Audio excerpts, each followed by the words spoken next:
आपका यूनिक प्रज्ञान यूट्यूब परिवार में मैं प्रज्ञान सर हार्दिक स्वागत करता हूं, वंदन करता हूं। अभिनंदन। प्यारे साथियों, अगर आप पीजीटी पीएचडी जैसी प्रोक्ता एलटी ग्रेड आज विभिन्न प्रतियोगी परीक्षाओं की तैयारी कर रहे हैं तो बिल्कुल सही प्लेटफॉर्म पर हैं।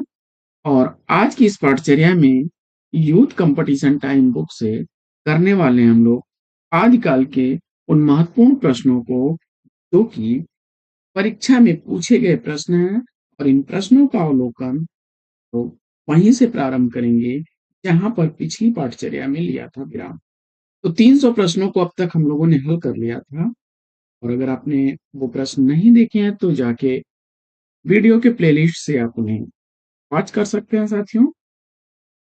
और आज हम लोग 300 से आगे के सभी प्रश्नों को करने वाले हैं, और हो सकता है कि आज की पाठचर्या में आधिकाल आपका विराम ले ले।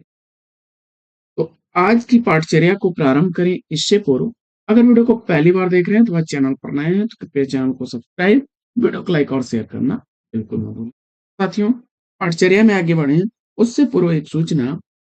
पीएचडी पीएचडी जैसे प्रवक्ता आदि प्रतियोगी परीक्षाओं के लिए वस्तुनिष्ठ हिंदी प्रमुख कथन विशेष पुस्तक आपके लिए मोस्ट इंपॉर्टेंट होने वाली है, क्योंकि इसमें प्रमुख कथनों को शामिल किया गया है जो कि विगत वर्ष या तो परीक्षाओं में पूछे गए कथन है या परीक्षा से काफी इंपॉर्टेंट कथन है। और जैसा कि विद्यार्थियों के लिए तमाम मन में शंका बनी रहती थी, प्रश्न कहाँ से आते हैं, कैसे आते हैं, तो प्रयास किया गया है कि सारे प्रश्नों पर आधारित कथनों को एक पुस्तक में समेट दिया जाए, जिससे कि परीक्षा के समय कम समय में आपको रिवीजन करने में सुगमता मिले। इसी उद्देश्य को ध्यान में रख करके इस पुस्तक का निर्माण किया गया है। साथियों, इस पुस्तक में बहुत सारी चीजें संकलित की गई हैं, जैसे आप देख सकते हैं कुछ प्रमुख कवियों सूर, महादेवी, मलिक मोहम्मद जायसी, निराला, तुलसी, विद्यापति, कबीर दास, बिहारी, बच्चन सिंह, शमशेर बहादुर सिंह, रामविलास शर्मा, विश्वनाथ त्रिपाठी, आचार्य शुक्ल के चिंतामणि से कुछ कथनों को तथा विगत वर्ष परीक्षाओं में पूछे गए तथा संभावित कथनों को संकलित किया गया है। साथ ही साथ में नामों से मिलती जुलती रचनाएं जो सबसे ज्यादा भ्रमित करती हैं आपको, उनका भी संकलन आपको देखने को मिल जाएगा। और इसके साथ साथ एक प्रैक्टिस सेट भी दिया गया है, जिससे कि आप अपनी परीक्षा जो पाठचर्या थी जो आपने पढ़ा था उसका मूल्यांकन आप कर पाएंगे कि आपने प्रश्नों को किस लेवल पर पढ़ा है। साथियों, यह पुस्तक आपके लिए एक महत्वपूर्ण पुस्तक साबित होने वाली है प्रतियोगी परीक्षा में तैयारी करने के लिए। जैसा कि आप देख सकते हैं, बहुत सारे कथनों को भी शामिल किया गया है। और अगर इस पुस्तक को आप बाई करना चाहते हैं तो इसके लिए आप हमें पीडीएफ के लिए लिखेंगे पीडीएफ 99 और भेज देंगे मोबाइल नंबर 9415940501 पर। और प्रिंटेड नोट्स के लिए आप लिखेंगे हिंदी 2024 और इसको भेज देंगे 9415940501 पर। पीडीएफ के लिए साथियों 99 रुपए का शुल्क देना होगा और प्रिंटेड नोट्स के लिए 268 रुपए का शुल्क देना होगा। तो अगर आप इच्छुक हैं तो फटाफट वीडियो के डिस्क्रिप्शन से लिंक का प्रयोग करें अथवा आप हमें व्हाट्सएप करें। तो इस सूचना के बाद हम सीधे सीधे जुड़ेंगे साथियों आज की उस पाठचर्या से, और देखते हैं पाठचर्या में आज का पहला प्रश्न संख्या 300।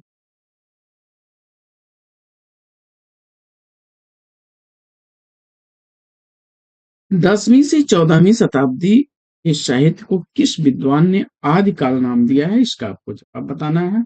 और दिए गए विकल्पों में आपने विकल्प किसको चुन लिया? आचार्य हजारी प्रसाद द्विवेदी डी को राइट आंसर थे। अगला प्रश्न है, आदिकाल में किस प्रकार का साहित्य लिखा जाए कहा था? तो आदिकाल में कृष्ण भक्ति पर आधारित काव्य और निर्गुण उपासना तो है ही नहीं। और विकल्प आपका एक जन जीवन से हटकर राजाओं की वीरता का अतिरंजित वर्णन हो रहा था। ये विकल्प इस प्रश्न का सही जवाब है। एबीएस पीजीटी 2014 का पूछा। आगे बढ़ते हैं और देखते हैं अगला प्रश्न। ये अमीर खुसरो की पहेलियों तथा मुकरियों का क्या उद्देश्य है?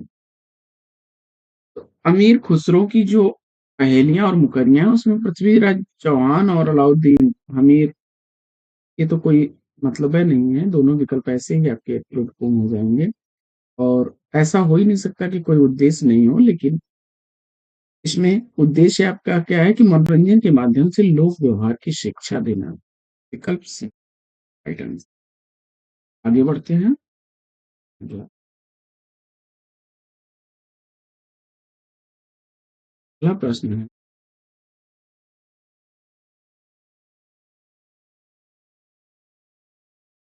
वीर गाथा कालीन रासो काव्य में निम्नलिखित में से किस विषय का वर्णन नहीं? प्रश्न संख्या 303 का सही जवाब चेक। प्रश्न संख्या 303 का राइट आंसर आपने सेलेक्ट किया किसको? आश्रयदाताओं का अतिरंजनापूर्ण वर्णन देखने को मिल जाएगा। इतिहास और कल्पना का सम्मिश्रण भी मिलेगा और युद्धों का सजीव और गत्यात्मक वर्णन मिल जाएगा। कृष्ण लीला का प्रतिपादन भक्ति काल की विशेषता है। सी विकल्प इसमें राइट आंसर। पढ़ते हैं प्रश्न संख्या 304।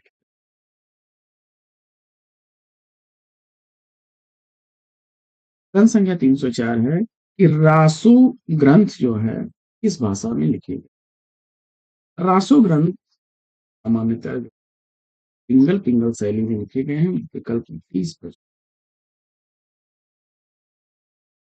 आगे बढ़ते हैं।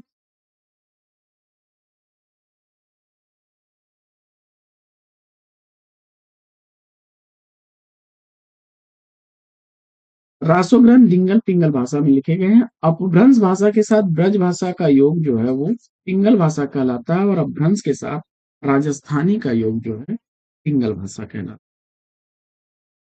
आगे बढ़ते हैं और देखते हैं अगला प्रश्न। अगला प्रश्न है कि वीर गाथा काल के प्रसिद्ध प्रबंध काव्य का क्या नाम है? जवाब में आपने पृथ्वीराज रासो विकल्प राइट आंसर। आगे बढ़ते हैं और देखते हैं अगला। अगला प्रश्न है कि विद्यापति के पद किस भाषा में रचित? विद्यापति के पद किस भाषा में रचित? और जवाब में आपने सेलेक्ट कर लिया किसको? विकल्प बी मैथिली भाषा। Right answer.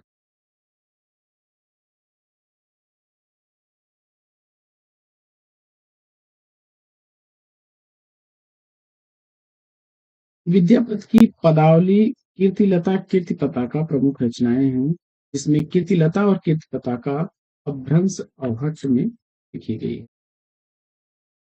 क्रम संख्या 307।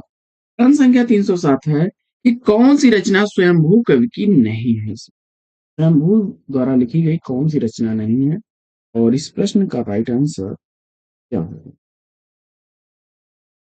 जवाब में आपने महापुराण विकल्प बी को चुना। Right answer.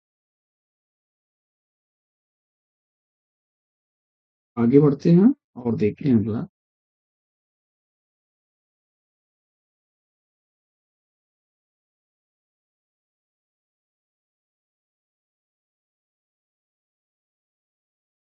अगला प्रश्न है अपभ्रंश प्रभावित हिंदी रचना इसमें से कौन सी? प्रश्न संख्या 308 का सही जवाब भारतेश्वर बाहुबली रास विकल्प ए को चुन लिया आपने। Right answer. कालीभद्र सूरी द्वारा लिखी गई यह रचना है और इस रचना का रचना काल 1184 ईस्वी है। 205 छंदों का यह एक खंड काव्य है, यानी विधा पूछ ली जाए तो खंड काव्य विधा की रचना है। रचना काल पूछ लिया जाए तो 1184 का है और छंदों की संख्या पूछ ली जाए तो 205।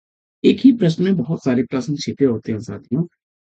और शालिभद्र सूर्य की एक अन्य रचना बुद्धिरास है जो भी। इसके अलावा चंदन बाला रास, नेमिनाथ रास, बसंत विलास ये अपभ्रंश से मुक्त रचनाएं हैं। तो याद रखें। बढ़ते हैं 309 की तरफ। क्रम संख्या 309 है 11वीं शताब्दी में रचित लोक भाषा काव्य है। 11वीं शताब्दी का रचित लोक भाषा काव्य इसमें से। और इस प्रश्न का जवाब आपने भूला मारूरा दोहा विकल्प डी का चयन किया। Right answer. और व्याख्या देख लेते हैं इस प्रश्न की हम लोग। तो ढोला मारूरा दोहा 11वीं शताब्दी में रचित लोक भाषा काव्य है, मूलतः दोहों में रचित है। इस ग्रंथ में कछवाहा वंश के राजा नल के पुत्र ढोला व मारवाड़ी नामक राजकुमारी की प्रेम कथा का वर्णन है, जबकि राउरवेल 10वीं शताब्दी में तथा जयमयंक जस चंद्रिका उक्त व्यक्ति प्रकरण 12वीं शताब्दी के रचित ग्रंथ है। आगे बढ़ते हैं, देखते हैं।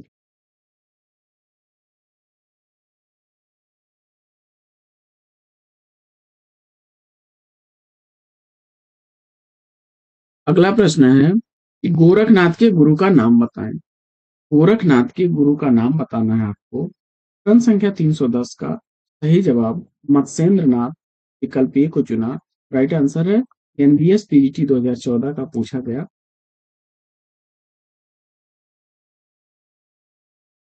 गोरखनाथ के गुरु का नाम मत्स्येंद्र नाथ था।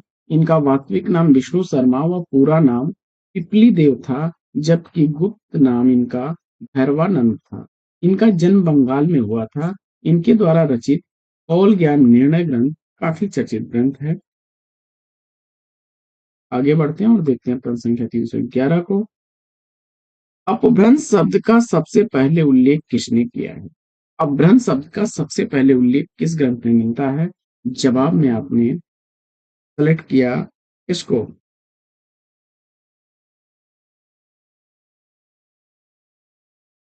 सबसे पहले उल्लेख पतंजलि ने किया था। इसकी व्याख्या देख लेते हैं। तो अपभ्रंश शब्द का सबसे पहले उल्लेख महाभाष्यकार पतंजलि ने किया, जिससे पता चलता है कि संस्कृत या साधु शब्द के लोक प्रचलित विविध रूप अपभ्रंश या अपशब्द कहलाते हैं। रस प्रकार प्रतिमान से च्युत स्खलित हष्ट एवं विकृत शब्दों को अपभ्रंश की संज्ञा दी गई है और आगे चलकर यह संज्ञा पूरी भाषा के लिए स्वीकृत। सिद्धों में प्रथम कवि कौन है? सिद्धों में प्रथम कवि के रूप में आपने सराफा विकल्प ए को चुना। Right answer. व्याख्या देख लेते हैं इस प्रश्न की। सिद्ध सराफा 8वीं सदी हिंदी के पहले कवि माने जाते हैं। बौद्ध धर्म की ब्रजयान और सहजयान शाखा का प्रवर्तक तथा आदि सिद्ध माना जाता है। उनका मूल नाम राहुल भद्र था। वे पाल शासक धर्मपाल के समकालीन। बढ़ते हैं 313 की तरफ। और प्रश्न संख्या 313 है, उक्त व्यक्ति प्रकरण ग्रंथ किस प्रकार का ग्रंथ है? हिंदी का पहला व्याकरण ग्रंथ। विकल्प डी इस प्रश्न का सही जवाब। दामोदर भट्ट द्वारा लिखा गया है और रचना काल इसका 12वीं शताब्दी माना जाता है। प्राकृत पैंगलम के रचयिता कौन है?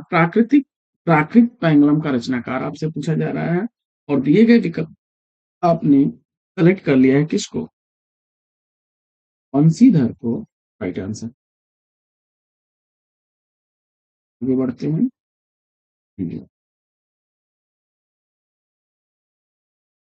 अगला प्रश्न है कि गुरु गोरखनाथ को हिंदी के किस विशेष रूप का कवि स्वीकार किया गया?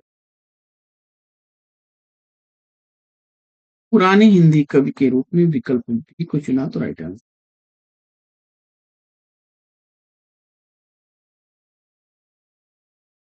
बढ़ते हैं और देखते हैं।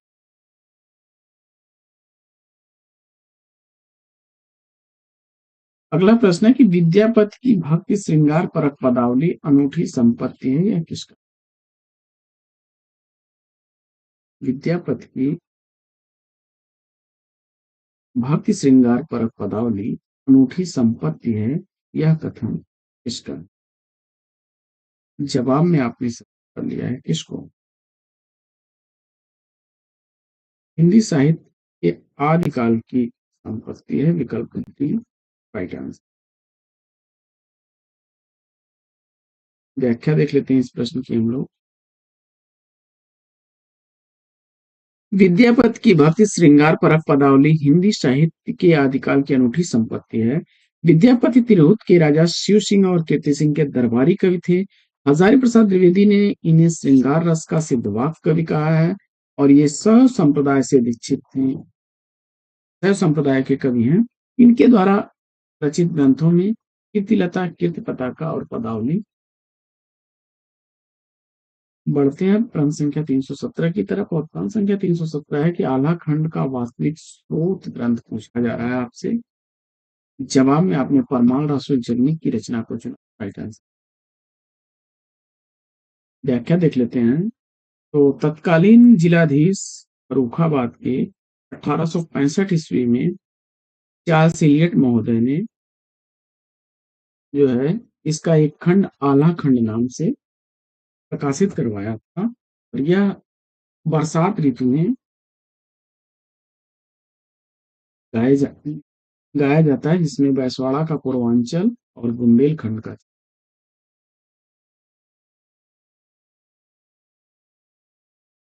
आगे बढ़ते हैं और देखते हैं अगला। अगला प्रश्न है, महुअर बुझै कुसुम रस कब कलास भइल सज्जन पर उर मन दुज्जन नाम मैल। यह पंक्तियां किस। और जवाब में आपने सेलेक्ट कर लिया है विद्यापति विकल्प डी, राइट आंसर। आगे बढ़ते हैं और देख लेते हैं इस प्रश्न की थोड़ी सी व्याख्या हम लोग। तो विद्यापति शैव संप्रदाय के कवि हैं और इनके प्रशंसकों ने इन्हें कई उपाधियों से विभूषित किया, जैसे इन्हें अभिनय जयदेव, कवि शेखर, कवि कंठार, नव कवि शेखर, हेलन कवि, दशावधान, पंचानन, मैथिल कोकिल आदि नाम दिए गए। आगे बढ़ते हैं और देखते हैं क्रम संख्या 319। आदिकाल को एक भिन्न प्रकार की हिंदी मानते हुए उसे हिंदवी किसने कहा। तो जवाब में आपने अमीर खुसरो ई विकल्प का चयन किया, राइट आंसर। खुसरो निजामुद्दीन औलिया के शिष्य थे और इनकी प्रमुख रचनाओं में खालिक बारी, पहेलियां,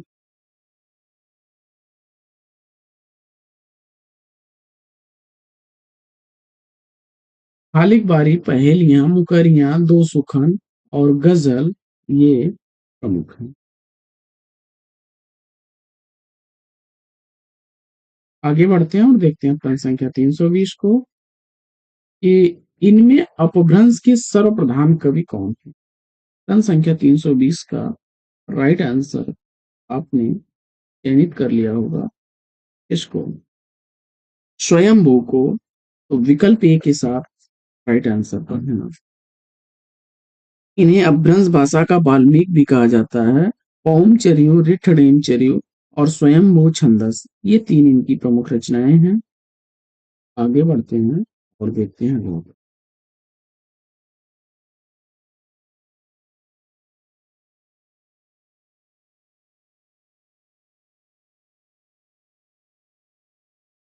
अगला प्रश्न है कि उपदेश रसायन के रचनाकार कौन। उपदेश रसायन का रचनाकार आपसे पूछा जा रहा है और दिए गए विकल्पों में आपने जिनदत्त सूर्य विकल्प डी को चुना, राइट आंसर पर है। आगे बढ़ते हैं और देखते हैं अगला प्रश्न। अगला प्रश्न है, इन नवनाथों में इसमें से कौन सम्मिलित नहीं है। प्रश्न संख्या 322 का सही जवाब विकल्प सी को चुन लिया आपने, आचार्य देवसेन को, राइट आंसर के साथ में। व्याख्या देखते हैं हम लोग। तो गोरख सिद्धांत के अनुसार नवनाथों में नागार्जुन, जड़ भरत, हरिश्चंद्र, सत्यनाथ, भीमनाथ, गोरक्षनाथ, चरपटनाथ, जलंधरनाथ और मलयार्जुन है। देवसेन द्वारा लिखा गया श्रावकाचार को डॉक्टर नगेंद्र ने हिंदी की प्रथम रचना माना।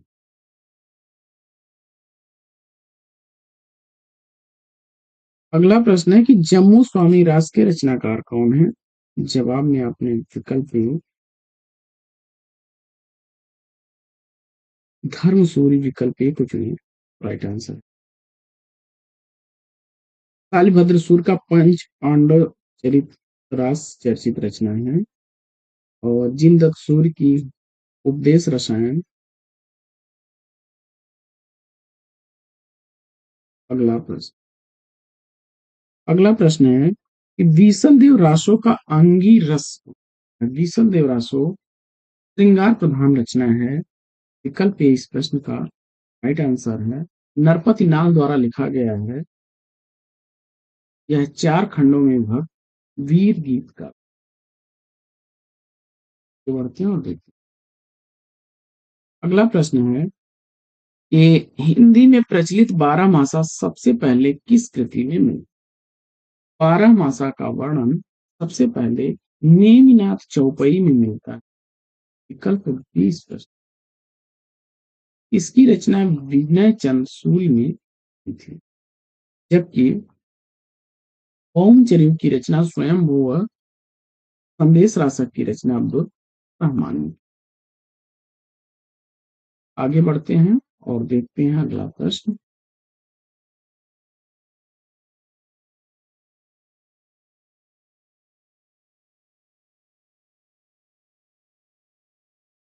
प्रश्न संख्या 306। श्रावकाचार का रचनाकार पूछा जा रहा है। आचार्य देवसेन उत्तर चुन करके आपने सही जवाब दिया है। 250 दोहों में श्रावक धर्म का प्रतिपादन किया गया है इसमें। और गोरखवाणी ग्रंथ का संपादक पूछा जा रहा है। सही जवाब आपने पीताम्बर दास भरद्वाज को चुना क्योंकि राइट आंसर। आगे बढ़ते हैं और देखते हैं।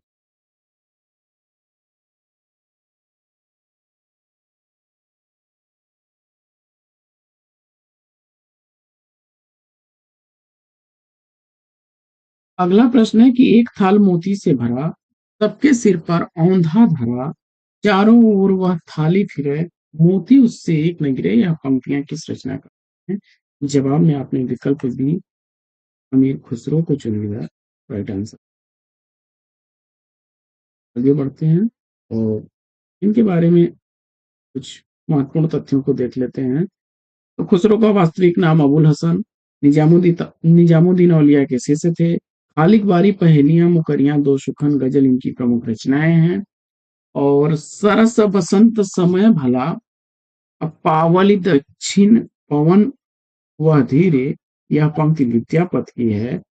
तुम जिन जानो गीत है यह निज ब्रह्म विचार, कबीर की पंक्ति है। वहीं जो मुख देखा ते हंसा, सुना तो आए आस, यह जैसी की। आगे बढ़ते हैं और देखते हैं प्रश्न संख्या 329।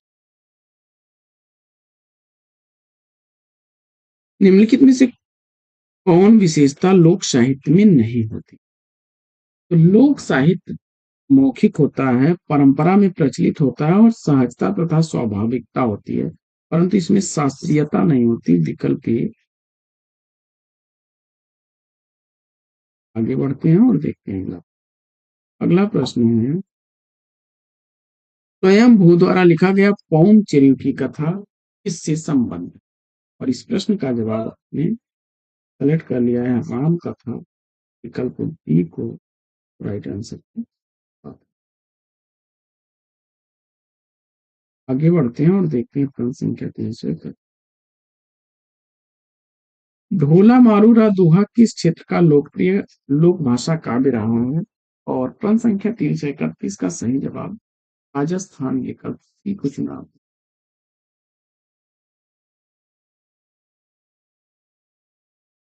ढोला मारूरा दोहा जो है, दोहा इसमें राजकुमार ढोला और मारवाड़ी की राजकुमारी की प्रेम कथा का वर्णन है और लोक भाषा का यह।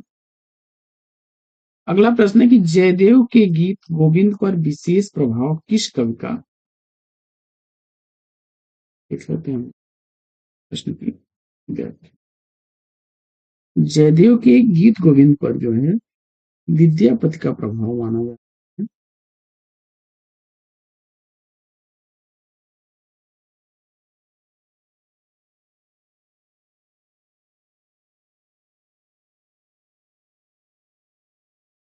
विकल्प ए इस प्रश्न का राइट आंसर। गीत गोविंद पर विद्यापति का प्रभाव दृष्टिगोचर होता है। 24 प्रबंध जिसमें 12 सर्ग और 72 श्लोक से युक्त यह ग्रंथ है, और इस ग्रंथ में राधा कृष्ण के मिलन विरह पुनर्मिलन को कोमल एवं लालित्यपूर्ण पदों में रचा गया है। आगे बढ़ते हैं और देखते हैं ग्रंथ संख्या 300। आदिकालीन साहित्य में वीर रस की रचनाओं में किस शैली का प्रयोग किया गया है? और दिए गए विकल्पों में से आपने विकल्प ए का चयन कर लिया, डिंगल शैली। Right answer. आगे बढ़ते हैं, देखते हैं अगला। अगला प्रश्न है कि अपभ्रंश शब्द का प्रयोग सबसे पहले कहाँ देखने को मिलता है? तो दिए गए विकल्प में से आपने विकल्प सी का चयन किया, राजा धार सेन द्वितीय के शिला लेख में। आगे चंद्रबरदाई की रचना इसमें से कौन सी है? काफी इंपॉर्टेंट प्रश्न, बहुत बार है। और मुझे उम्मीद है कि इस प्रश्न का जवाब कोई भी ऐसा विद्यार्थी नहीं होगा जो न दे पाए।